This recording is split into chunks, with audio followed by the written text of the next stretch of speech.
Welcome to Business Unveiled podcast. This is the place where we help overwhelmed, time-starved entrepreneurs like you make the profitable shifts to get more done and get more out of life. I'm your host, Angela Proffitt, award-winning 8-figure entrepreneur and CEO. And in every episode of Business Unveiled, I'm bringing you conversations that will give you the expertise and strategies that will scale your team and business so you can get shit done. That's GSD in our world. So get your time back and grow a business that helps you be present in your life. Let's do this, y'all.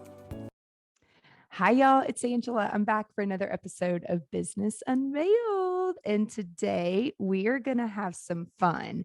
Now, I know that you guys think that finance is not that fun, but when you actually know that your business is making money and your business is actually profitable, it actually becomes fun to understand the numbers, because I'm a walking poster child for not understanding my numbers for 10 years. And then actually someone gave me a name of a coach and they're like, you really need to call this guy. And it completely changed my life to understand it. So I'm excited for you guys to hear from, he's a finance expert, but he's a fun finance expert. So Parker, welcome to the show. Thank you so much, Angela. I appreciate that. If you can combine fun and finance into one sentence, we're off to a good start. Right? It's like all the F words, like the positive F words. But we were chatting even before we started recording, y'all, and I got to know a little bit of your background. And so I want you to share with people what you thought you were going to be doing, because you're actually creative at heart. But then when you understood the finances and understood how impactful you could be with helping other creatives, that's when you really found your jam. But I would love for you to share with everyone, how did you get to where you are today? Yeah, no, so Yeah, so again, my name's Parker Stevenson, and so this to give everyone some context, I'm a co-owner and the chief business officer for a bookkeeping firm called Evolved Finance. And so for me, when I was in college, I got my degree in business at a liberal arts college in Los Angeles. And while I was in college, I was a musician. I'd been playing music since I was 10 years old. I got the business degree because I knew, all right, it'll be good information to have. It's a good backup plan. But I thought I was going to be a musician. I have family in the music industry, so I knew it was possible to make a living from music.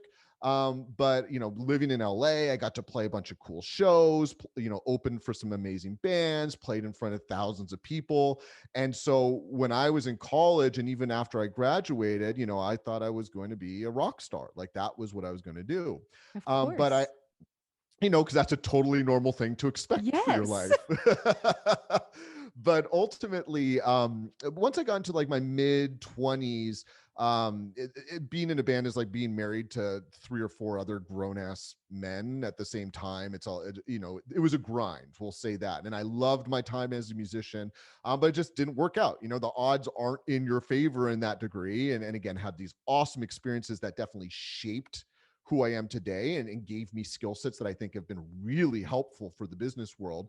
But eventually I was like, all right, I kind of want to get an adult job, like a grown adult job. I don't want to be working full time and then working at night as a musician and just juggling 2 things at once. So, and it's actually not a surprise. I'm a Virgo. And so I didn't realize this, and I'm not even that big into astrology, but it was kind of like, okay, this might make sense that I need more organization and structure.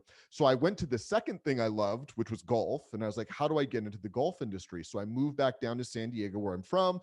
I ended up getting a job at TaylorMade Adidas Golf, the biggest golf manufacturer in the world. I worked more on the Adidas side, ended up being the US product manager for footwear, was selling $50 million a year in footwear for golf, and had an amazing experience there, but also realized, okay, I kind of want to be a little more in control. Like I want to, I had that entrepreneurial spirit. I have a lot of family members who are entrepreneurs as well. It's just kind of in my family that I then eventually partnered up with my now business partner, Corey. Corey Whitaker and his wife are best friends with my wife. They grew up together. Corey started telling me about this little bookkeeping firm or company him and his wife were running. And I was like, I think I can help you guys grow this. And I think it would be fun to learn something different. And sure enough, I jumped in. Seems crazy looking back at it now.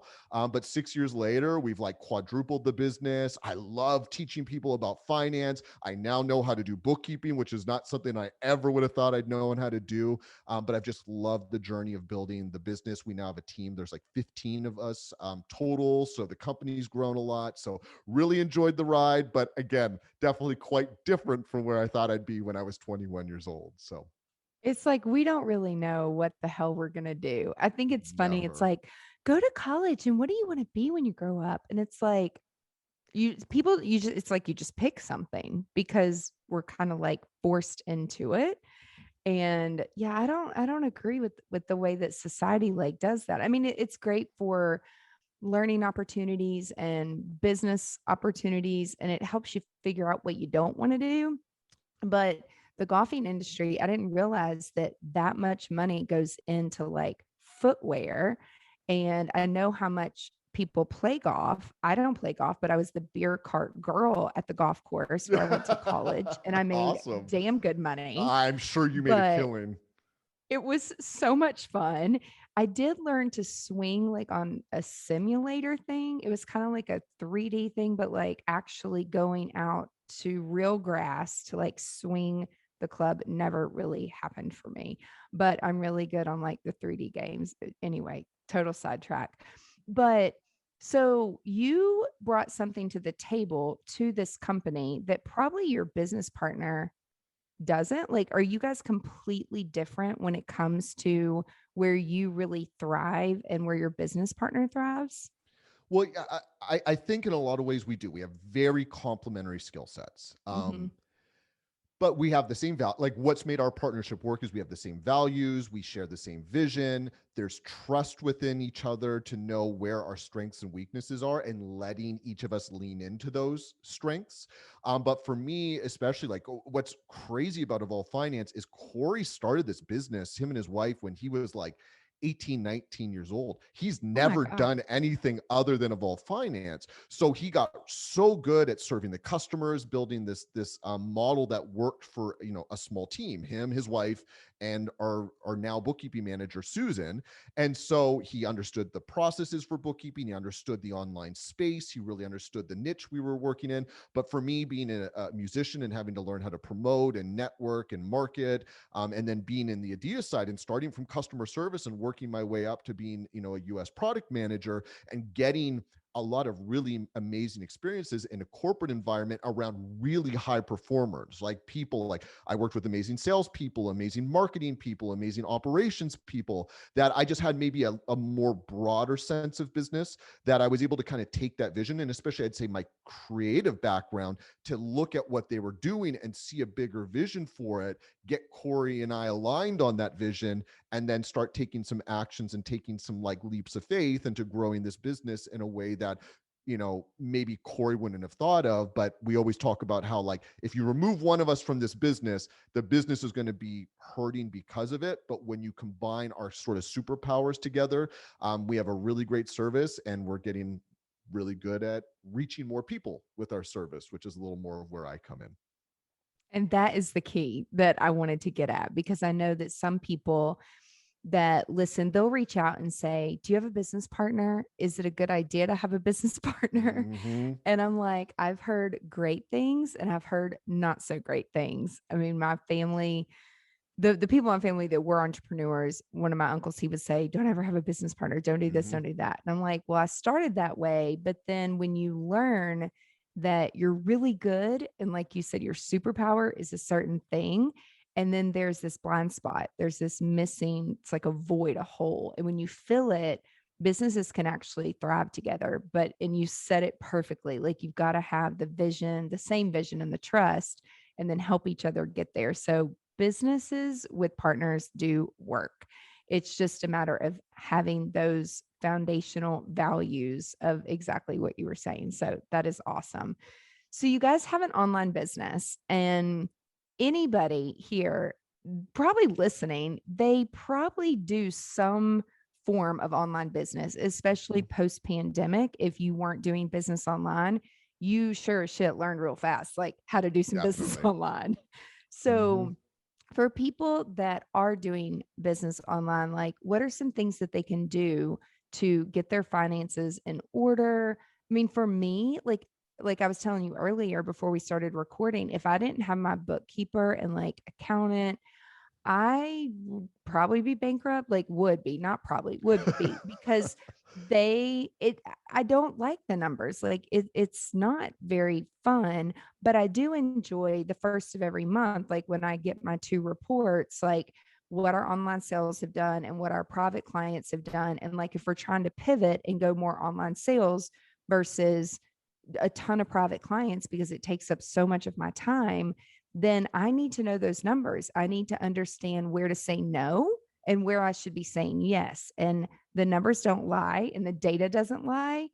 And so that's been the number one key for me in growth, like as a business, to know where are the numbers coming from, because we're not all keeping up with it in our head unless It's like impossible. you are a finance person. But then again, it's like it is impossible because there's so much money going out and then there's money coming in. And so what are some things that people can do just to, y'all, it doesn't have to be stressful. It really doesn't. Like, Mm-mm. what are some things they can do? Well, and I just want to just to speak to one of your points there, Angela, is I people actually like finance. I really believe it. What people don't like is organizing their numbers. The hard Yes. part is taking all this financial data, organizing it in a way that then it makes sense, right? It's the Yes. bookkeeping. And no one wants to be the bookkeeper for their own business. It's just not one of the activities as a business owner that's going to drive value for your business. Like you as the business owner are going to know how to grow this business, find more sales, find more customers, um, market your business better. Like those are the things that are probably your superpowers versus sitting there and sifting through your credit card statements, bank statements, and all this PayPal and Stripe. That's the part no one likes to do. But what our clients realize is they go, oh, what I don't like is bookkeeping. What I love is seeing how much money I'm making. And like you said, the numbers don't lie. Like using this feedback, this scorecard, so to speak, which is your financial report, to then make better decisions so your business can make even more money. And if you're not in business to make money, I don't really know what you're doing. Obviously, we want to help our customers and provide value, but the whole reason we want to start businesses is because we want to make more money than we would be able to make working for someone else.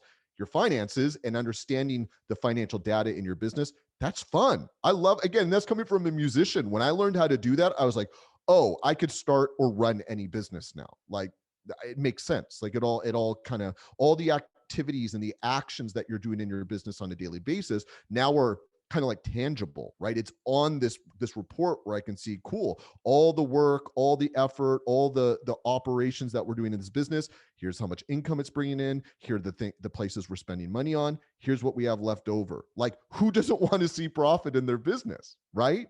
But I think some of the places that business owners complicate this is just not knowing how to kind of create this basic like foundation for your business. And so the number one thing is let's get your business and personal finances separated. We've had decently sized businesses come to us where the business owner still kind of has everything combined, and that makes tracking what's in your business super complicated and stressful. So like let's get your groceries out of the business account and your shopping. One of the things that I guess if I'm going to give some tough love here is that everyone loves the idea of being an entrepreneur, but we don't always understand the responsibility that comes with that. And so one of the extra responsibilities you have as a business owner is that you now have to manage a household budget, which everyone does. If you're an employee, you have to manage a household budget, but now you have to manage the finances for a business as well. Doesn't mean you need to be doing the taxes or the bookkeeping yourself, but you have to now be monitoring the financial health of a business as well. So if those two things are combined together, everything becomes murky and cloudy, and you don't know, it's harder to make decisions from the financial data in your business. So we want to keep those two things separate. So have dedicated bank account, credit card, merchant accounts for your business. The next thing I would say is we want to have an accountant involved in your business. The biggest mistakes we see business owners make is they trust the wrong person to file their taxes because they had Aunt Jenny do it because like, oh, I've used QuickBooks before. I'll do this for you and I'll just submit taxes. And they're like, they have no idea what they're doing. Or they let their business partner do it because like, oh, I don't want to spend money on an accountant. Our business is simple. Let me just do it. And then these these decisions come back and bite them in the ass down the road Yep. because the person didn't understand all the intricacies of filing taxes for a business. We can maybe, if you're just getting it, if you're just an employee, sure, maybe you can use TurboTax to file your taxes. But once you start running a business, even if you're not making that much, still just get an accountant involved. I plan to spend $500 to $2,000 a year on someone filing your taxes for you at a minimum. Just assume that's going to be a sunk cost. And if you do those two things right off the bat, and obviously there's more things we can do, but like even if your business is just getting started, if you do those two things, you're going to make filing your taxes easier. You're going to make it easier for you to keep track of what's going on in your business. And you're not going to worry about, are you doing something wrong at the end of the year with your taxes that's going to come back and end up being a big tax bill or something that catches you by surprise. And now all of a sudden you're like, my business isn't very fun because I have this huge bill I have to pay the IRS that I wasn't ready for. So those are like two of the main things I would say. Everyone, like if that's hitting a sore spot for you, dive into that. Open the business accounts, go start interviewing an accountant and get those pieces in order. Because again, that's part of that extra responsibility we have as business owners. And I love the way that you explain it, but I'm sitting here shaking my head. We have a client that we're building an online course for him. He is like, kind of like a DIY CFO, like trying to teach people actually how to get their businesses ready to sell. Oh, So, cool. way down the road. But one story that he tells is about a lady that her husband passed away. So she acquired, this huge business that was doing about 3 million in revenue. And she didn't really understand, but she jumped in, she got her hands and her feet and her knees dirty, as we would say as entrepreneurs. And he asked her about like her day-to-day task. And a lot of them, she was like, well, payroll and keeping up with this. And it all had to do around, everything was around finances. And he's like, well, how much is your time worth? And she just kind of looked at him. And he said, how much do you pay yourself? And she said, I guess around $30 an hour. And he's like, but your strong suit is building relationships, right? Like with new clients. And how much is that worth an hour? And she did know that. She's like, well, when a salesperson brings in a new person, I would say it's worth about $750 an hour. And he's like doing the math and he's like, okay, so if we free your time up and paid someone, like you just said, $2,000 a year, and you could make one sale per hour that would bring the company $750 in revenue. Don't you think that you could outsource and pay between $30 and $50 an hour, like for someone to do the bookkeeping and accounting? And then it's like a light bulb went off. And she was like, I never thought of it that way. And so most of us are not conditioned to think about how much is our time worth and how can we work smarter, not harder. And it's just like having groceries delivered or getting a blowout. And my mother's like, you are so spoiled. And I'm like, no, mom, it's about time. Why Exactly. Uber to a meeting when I have a car in my garage? If there's traffic, I can sit on my computer and get something done or get a proposal out versus sitting in my car in traffic and not getting anything done where I can actually be bringing revenue into the business. So why would I not do that? But what I've realized is sometimes like you can't have those conversations with people who don't own businesses. Like they just think Totally. that people are spoiled. And it's like, no, your time is worth something. And that's what you have to look at is working smarter, not harder. So my next question is like, what are the most important things that business owners need to be monitoring in their business? Like if they're running an online business?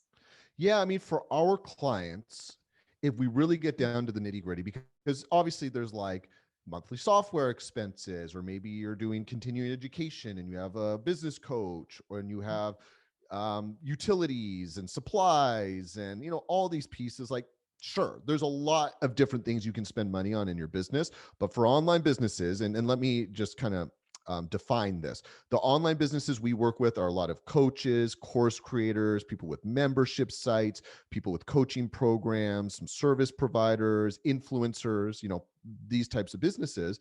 Um, for them, it's two things: advertising and labor. There's I can't even really think of a business where the profitability was so broken, or the business was so broken because of something that wasn't either the way they were marketing the business, or how they built their team up and how much their team cost them to run the business. Outside of that, it's pretty simple. Now, if you're like in e-com, again, we don't specialize in e-com businesses, but if you have inventory based businesses or a brick and mortar business, then yes, you're going to have some different expenses. But the beauty of online businesses are that we don't have a lot of overhead. We don't have to have a big facility. We don't have to buy a bunch of inventory. Our whole team works from home. We have a 15-person team and we're all working remotely. So we're saving on office expenses and things like that. We don't have to worry about our rent going up. So for online businesses, what is the cost to acquire new customers? Whether you're doing a volume game where you're trying to sell a $40 mini course and you have to sell a ton of them every month in order to build a 6 or 7 figure business, or you have like a high-end coaching offer where you're charging your customers 10 to 15,000 all the way up to $30,000 for a year-long program. Whatever that may look like, there's a cost to acquire that customer, whether it's through ads, whether it's through affiliates, whether it's just through time of like developing relationships and networking or investing in your SEO. Whatever those things are, we need to understand what are the costs of acquiring customers, and advertising. Facebook ads and Google ads are just probably the most popular way of doing that for online businesses right now. But they also scale a lot of our clients' businesses faster than almost anything else that they can do. And then the second piece is obviously the team, because eventually you're not going to be able to do all the things. And one thing that, Angela, when you were telling that story about that woman who inherited that $3 million a year business, not everyone just lands in a business like this and lands in a $3 million a year business. Our businesses grow over time. And so what happens is eventually you kind of wake up and go, oh crap, like there's too much to do. Why am I trying to do all of it? That we've had conversations with our clients who are like, but I don't want a big team. I don't want to well, it's like, then you don't want your business to grow. You're going to need other people involved in your business if you want to be able to scale. So what happens is a lot of the times our clients, their businesses can grow really fast online. And so they have to play some catch up and are like, oh, damn, I need some people because I can't do everything. And they might overhire too fast because they're not thinking about, well, what are our operations? What are our systems in place? How do we make sure that work's getting done efficiently? That's where making sure they're paying attention to their labor costs will allow them to get that feedback that they need to be like, ooh, okay, we got to cut back on some contractors or some of these other things, and start thinking about how are we getting the work done? Because initially you're just thinking about, how do I make money? Where's the revenue coming from? But once you start to get more consistent at generating revenue on a monthly basis, then it starts to become more important that we have the right team members in the right place at the right salaries in order for this business to be able to grow while also stay profitable. So if you're trying to figure out what's going on in my business, why aren't I profitable, and you're an online business, I can almost guarantee you it's going to be one of those two things. And if it's not one of those two things, then it's probably just your business is small and you need to make more money. You just need to learn how to drive more revenue. So just over and over again, we see this all the time. It's just a consistent pattern. So I'm not telling everyone this because I read it in a book, like literally looking at thousands of profit and loss statements. Like, these are the key things to be paying attention to as your business grows. Well, and also too, like something that you brought up is really important. I'm all about like sharing stories, but I was at a conference a couple of years ago and a guy was standing up on stage saying how he did one webinar and he made 7 figures and, all this glory, and makes it sound so effing easy. And so I raised my hand and I'm like, can you just share how many webinars you've done and what exactly was your overhead? So are you doing this by yourself? You're talking about this big launch. And yes, your revenue was 7 figures, but everyone that's listening who's never done a webinar, who is trying to understand affiliate marketing and trying to run ads and trying to do these things, I think it's really important for them to understand that this shit doesn't happen overnight. And he's like, yeah, you're right. I've probably done 30, 40, however many. And I'm like, okay. And what's your overhead? Because I know in my head, and I mean, I'm just thinking, to having a conversation with myself, I'm like, every time I do a webinar, it costs us at least around $50,000 to $60,000 to run it all, do it all. And that's maybe doing 3 or 4 a year, plus ad spend, plus there's so many things to do it right. And so it's like, what was the real profit? Like, what was your net? Did he share that And with you? oh, he just kind of looked at me like, you stupid blonde, why are you bringing this up? And I I mean, have so much respect for the fact you asked that on stage, because there's so, especially in this industry, there's so much desire to want to talk about, look how much money I can make. But it's like, are yeah, you making it smart? Like, are you being smart about how you're making it? Are you I'm like, keeping what's your anything? return? Yeah. Yeah. I'm just, well, I'm pretty sure he wanted to punch me, but that's okay. But he was just like, After yeah. this podcast, I want to know who it is. So you have to fill me in on the details after this, because I am so curious. I'm just like, this is so, it's almost like standing up there and selling a lie. And the story is not a lie, and it is a true story, but give a little context and a backstory to, like, this stuff doesn't happen overnight. Like, you have to tweak and test and A/B split test. And people who are not selling online courses, or who are not influencers, you don't know what you don't know. And again, because this is such a gray area, that, and it's kind of like a new service. I would say it's still kind of new, even though influencers have been around for a couple years. But it's so different back from when I was growing up, and they're paying celebrities and models and actors and Mm-hmm. like people who are trained in the movies to do these brand deals. And now you have these everyday people hopping on TikTok and like getting the brand deals, which makes it seems obtainable. Anybody can do it. Yes, anybody can do it, but it takes effort, and it takes some strategy, and it takes one thing of focus and dedication and consistency. And if you're not that, it's never going to work. You're never going to make 6, 7, 8+ figures, not even in a year, much less a month or a quarter, if you don't understand your numbers and you don't understand the big picture. So that's why I was just challenging him, because again, I know we have overspent doing our first few webinars. We lost a ton of money, but I needed to know that, so next time I could be smarter and know, like, okay, we shouldn't spend as much ads here, do more affiliates, use our relationships that we already have with people so that we can help their audience, because they already like and trust that other person. Totally. So that's when we learned how to get into affiliate marketing. I really studied it. And again, it's all about, we're building relationships just through what we're doing right now, like podcasting, which Mm-hmm. is a tool to build relationships. So it's just like, when people, oh my gosh, some people, they're like, oh my God, they're just an influencer. They take pictures of themselves all day and blah, blah, blah. And I'm like, have you done it? Are you making money doing that? Because that's a full-time business for people, and they don't realize how much work it is. And then I find Ton of myself like work. getting really heated, Well, like but taking up for them.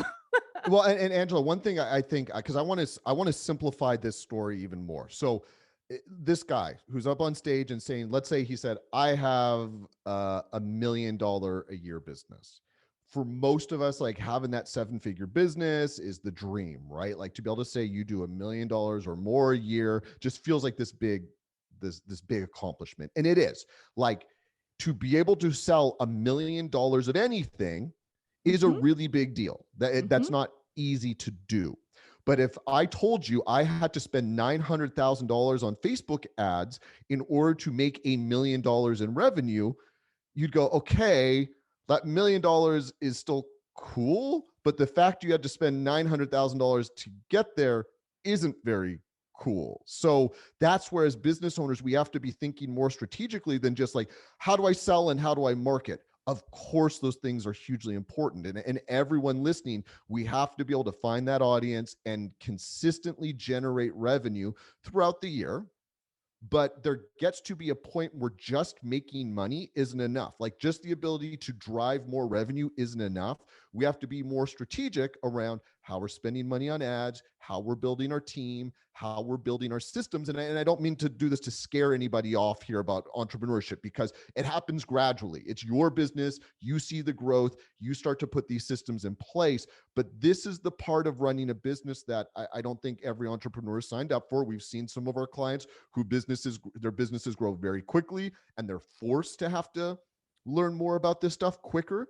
But this is why it's so important to understand just the basic financial concepts around running a business. How much money do you bring in? How much money is going out? Where is that money going out to? What are the main areas of your business that you're spending money on? And then how much do we have left over? Because at the end of the day, I'm like you, Angela. I don't give a crap about how much money your business brings top line. A smart business owner, a savvy business owner, an accomplished business owner is making sure there's money left over at the, in your profit, because that shows you know how to run a business. You're not just a sales and marketing person. You're actually the CEO of your company, understanding how to make sure that the financials are actually really healthy. Which is so important. So, and if you don't want to do it and you're running a creative business, like, my God, outsource it and put someone in place who can understand it and explain it to you. And so the other big, I guess it's kind of like a myth that I would love to know your thoughts on. So as far as like, and again, these are like new clients coming in and they're like, well, I want to be like this person because they have 5.3 million, blah, blah, blah. And I need all those people to sell my course or my thing or my widget. And I'm like, mindset, reframe. Mm. I'm like, it's about the quality. If you go and ask some of these people, unless you're Kim Kardashian, maybe, I don't know, like, you're looking at the numbers of how many followers you have, and you look at the engagement rate, meaning how many people are actually engaged. That's all great, but if they're not buying from you and they're not paying to be part of something, what is that to you? It's nothing. Like, it has to convert into some type of dollars or brand deals or something. And I guarantee you the smart companies that are doing brand deals are looking at your engagement, and they are going to want to know case studies of what's the ROI with other deals and other sponsors. I mean, we went through that with my first podcast, and people wanted to know, what are the numbers? What are the reach? And I'm like, well, let's back up. It's not always about the numbers. I understand that can be important, but let's look at the engagement and how many people are actually engaging. How many people are on our email list who actually open it, click on it, listen to it, comment on things, get back to us on things. Like, that's the real question here, is what is the engagement rate? So when you have people that come to you that have these huge followings and these huge numbers, are they all really making money? So the ones that work with us do. Yeah. Um, as I'm sure you're aware, Angela, there's a lot of big personalities and a lot of big business coaches in this industry. And we're fortunate to work with a good amount of them. We've met a lot of them, talked with them, and a number of them are clients. The ones that work with us tend to, because again, a part of our bookkeeping service is we want our clients to feel empowered to understand the numbers. We're not just going to give you a report and go, good luck. We want, in our onboarding process, we have weekly group calls. We want to provide the support that our clients need in order to understand this part of the business. And the thing is, you don't need, like, a lot of, I think, business owners go, oh, I need like a CFO. And it's like, no, you don't need a CFO. You need proper financial reporting. You need a good tax person. And you need to maybe have someone on your team who's maybe helping you update a budget and a forecast. And if you can do those things, you can grow your business to almost whatever height you want to bring it to. But ultimately, we want our clients to be able to look at the numbers and go, this is really easy. Here's what my profit is. If my profit's not where I want to be, then I look up at my expenses and go, where are the expenses that are eating into my profit the most? It's that simple. Once our clients come in and do that, they go, okay, I need to change up my business model. I need to change up my strategy. I need to make sure that my offer makes sense, that I'm pricing my offer properly. So obviously there's things that can work, but if our clients are open to our suggestions, this answers are usually pretty simple and they fix it. And the businesses that don't end up working with us, especially some of the bigger names out there, I know for a fact are struggling, and it's a bit of a shit show behind their businesses because they want someone to have easy answers and they want to just have someone else take care of it. But as the CEOs of our own businesses, we can't just expect to take no responsibility for the parts of our businesses that we don't like. Like, you still have to talk to your accountant about your taxes. You still have to get them some documents, right? You still have to work with your operations person to make sure that the technology in place for your webinar is working. We still have to have this overview and understanding the basics of what's going on in our businesses. So for us, I mean, we've seen, so just to give everyone some context, we typically want our clients to be at about 30% profitability. That means if you're making $1 million a year, we would want you to be keeping about 300,000 in profit. That's after even some of your benefits you get as a business owner, maybe writing off some of your payroll, your cell phone, maybe a little bit of rent, whatever it may be.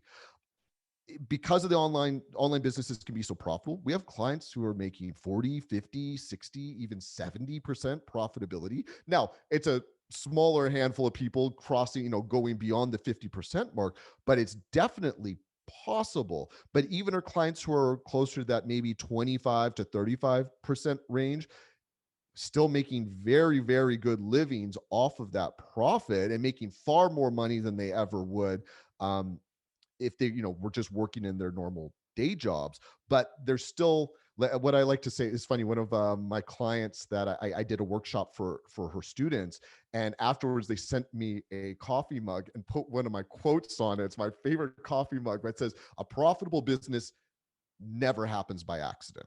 You can It's have true. a you can have a year where maybe you have a really profitable year because you had so much revenue come in and you just couldn't catch up on the expense side to support all that. So you have a really good year, but eventually it's going to catch up to you if we're not paying attention to those numbers. And that's what I think our clients who are doing, have profitability in that 30, 40, 50% range, they're taking it seriously. They're thinking about, how do all the pieces of my business connect in order to make sure that, along the way, making sure my team is supported. I'm fairly compensating the people. My students are still getting, or my customers are still getting a really great experience. But again, I'm getting paid. I'm building my wealth from this business. And this is where I think sometimes as business owners, we want someone to just give me the percentages, just give me the answers, and let me just copy and paste that into my own business. And sure, there's strategies we can learn, there's skill sets we can learn that we can get from other people, but eventually it's up to us to understand, how does my business fundamentally work? How does money move in and out? And again, the bookkeeping is the hard part. The filing the taxes is the hard part. That's what you pay those people to do. But understanding the basic profit and loss aspects of your business, how money moves in, how money moves on, moves out, it's really not that complicated. If you can add and subtract, you can understand this part of your business. You just need to make sure you're getting that data, getting that information you need to make those decisions. And our clients are proving over and over again. Clients who are, have been creatives. They're people of backgrounds like me. They're artists. They're not people who necessarily were like, went to business school and got an MBA and know a lot about finance. They just brought the right people in. They learned a new skill set, like looking at a profit and loss statement. And we have so many clients who are running really profitable businesses and don't feel stressed out about it. They don't feel worried like this thing's going to go off the rails, and it's because they have the right people in place to help them. It's so important. So important. So one more question as we wrap up, Sure. because I think a lot of online businesses and entrepreneurs, we all get different answers, but how much should online businesses, like if you own a business, if you're the entrepreneur, you're the leader, you're the driver, how much should we be paying ourselves? So this is the question I love answering, but usually disappoints people because again, I think we just go, just give me a percentage, Parker, like 20% of my profits. Cool. I'll just do that. But there's two things that we kind of have to take into consideration here. We have to take into consideration how much do you need to make, and also how much can the business afford? Like, how consistent is the business generating revenue for us to pay you what you want to make? So, if we look at the first piece, again, talking about that responsibility of needing to have a personal budget and then having our business finances on lockdown.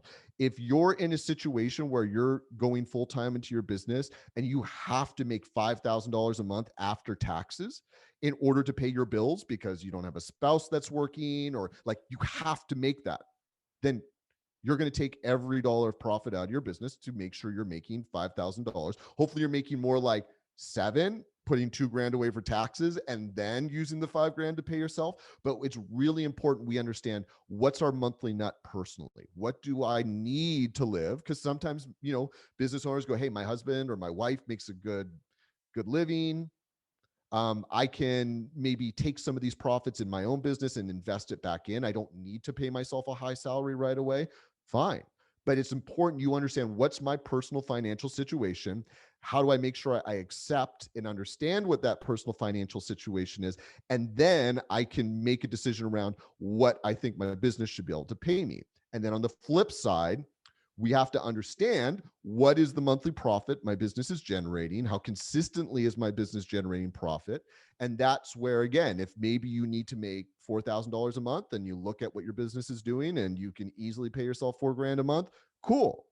If your business is absolutely crushing it and you're generating $30,000 a month in profit, then it might be time to give yourself a raise of 10 or 12 grand, which would obviously change your personal financial situation quite a bit. But we can't make this decision around how much to pay you without understanding what you need to make personally, and without understanding how much profit is my business actually generating, and how much of that profit do I want to use to pay myself instead of leaving in the business in order to invest back into it and help it grow. And this is that dance we have to learn. We have to learn how to be able to balance, like, how do I make sure I keep the business healthy and protect the business while also make sure that I'm getting paid what I want to get paid, and I'm building my wealth from this business. And this is that piece that you just can't do without taking your finances a little more seriously. Again, just understanding and having the visibility into what's going on with my personal finances, what's going on with my business's finances. And once you have that information, you're a grown adult. Everyone here is smart enough to be able to look at that and go, cool, this feels like what I can be paying myself. This feels reasonable.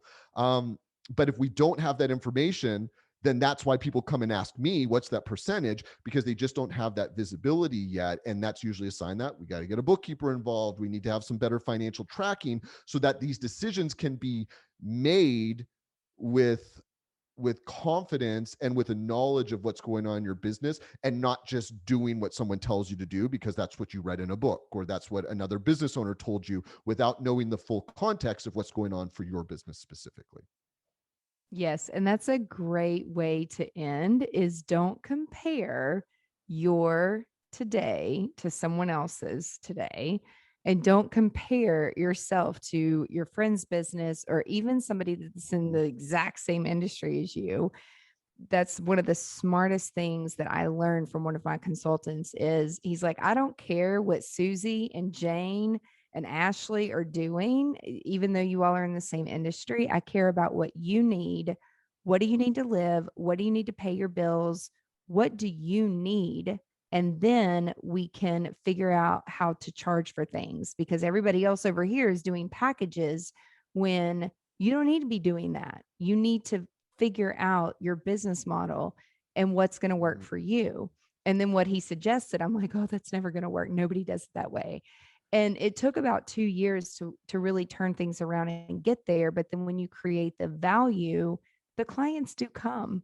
If you are putting out a wonderful service and you're making a lot of people happy and you're solving their problems, people are going to pay for it. So that's like the biggest thing that in my business that really helped me understand, was a finance person saying, like, quit doing what everybody else is doing, like quit comparing. So Totally. And I think that's really important to understand, depending on where you're at in your business, you're going to have to go on the journey that you need to go on to get to know your customers better, get to know your business model better. That again, you might look at someone like Amy Porterfield or Danielle Leslie or some of these really successful online business owners and go, oh, I'm going to do what they're doing because that must work. But they've had the benefit of going through all the stages of growing their businesses to get to where they're at. And there's things you can obviously learn from them, but I've seen it over and over again. All of our clients' business models adjust and evolve and change over time as they get better at what they do, as they understand their customers. And they go on that path that they need to go on in order to learn what they need to learn in order to get their business and eventually to that level of maybe some of the entrepreneurs that we all aspire to be like. But I think that's so important to emphasize, Angela, because it's so easy to compare ourselves to other people and think that just some of these people woke up and their businesses were just the way they are now, and they went through all the same crap you're going through in your business right now. They're just a little further ahead at this point. yeah, it's all about time. It's all about time. So we'll put all of the links in the show notes, but you guys have a webinar that our audience can go and listen to. So what is something that they can take away from that webinar if they go and check it out? Yeah, so it's this workshop that we have called Know Your Numbers Now. If you're like, okay, this was a great podcast, I know I got a lot to learn, but I need someone to start to explain this a little more to me. This workshop is essentially the 4 fundamental principles you need to understand as a business owner around your money. And we talk about some tactical things on how to put some good systems in place into your business right now. And then we give you a free budgeting and forecasting spreadsheet to use for your business and a personal budget spreadsheet to use for your personal finances that we've kind of tailored for business owners. We should honestly be charging for this. We don't, because our whole goal is that if we can get more online businesses crossing that 6-figure mark, that then you become an ideal customer for us as a bookkeeping client, that then you come to us and we would gladly take over your bookkeeping. So our goal is to just help anyone that goes through this workshop to go, oh, my finances aren't as complicated as I thought they were. This is something I do want to take more responsibility for. And then as your business grows, we would love to take over your bookkeeping for you. So you're no longer doing it in a spreadsheet or trying to learn how QuickBooks Online works yourself. Because it's not that easy, y'all. Trust me. It's not. Trust me, it's not. It's not. Go to evolvedfinance.com/webinar. And again, we'll put it in the show notes. If people want to directly connect with you, do you have a favorite platform that they can connect with you on? We have a Facebook group that we'll put in the show notes that I would recommend joining that, because I have a podcast that I do for Evolved Finance where we talk. It's just me talking for 15 to 20 minutes a week about all of this stuff about the back end of running a business that I'd love for people to join the group, ask questions. I'd love to answer your questions and help anyone any way I can. That's awesome. What's the name of the group? It's the Profitable. If you just do, it's group/Evolved Finance, but the group is called the Profitable and Predictable Online Business. But if you type in Evolved Finance into Google, you're going to get all of the things for us, any social media platform you like to follow or whatnot. But yeah, I'd love to help just demystify some of this for anyone who's kind of trying to figure this stuff out in their own businesses. All the things. This was super helpful. Parker, thank you so much for being here today. Thank you for having me, Angela. Appreciate it. Awesome. And everybody that's listening or watching, thank you so much for tuning in, and be sure to check out next week, and I'll catch you on Business Unveiled. Again, have a great day. Bye. Welcome to Business Unveiled podcast. This is the place where we help overwhelmed, time-starved entrepreneurs like you make the profitable shifts to get more done and get more out of life. I'm your host, Angela Proffitt, award-winning 8-figure entrepreneur and CEO. And in every episode of Business Unveiled, I'm bringing you conversations that will give you the expertise and strategies that will scale your team and business so you can get shit done. That's GSD in our world. So get your time back and grow a business that helps you be present in your life. Let's do this, y'all.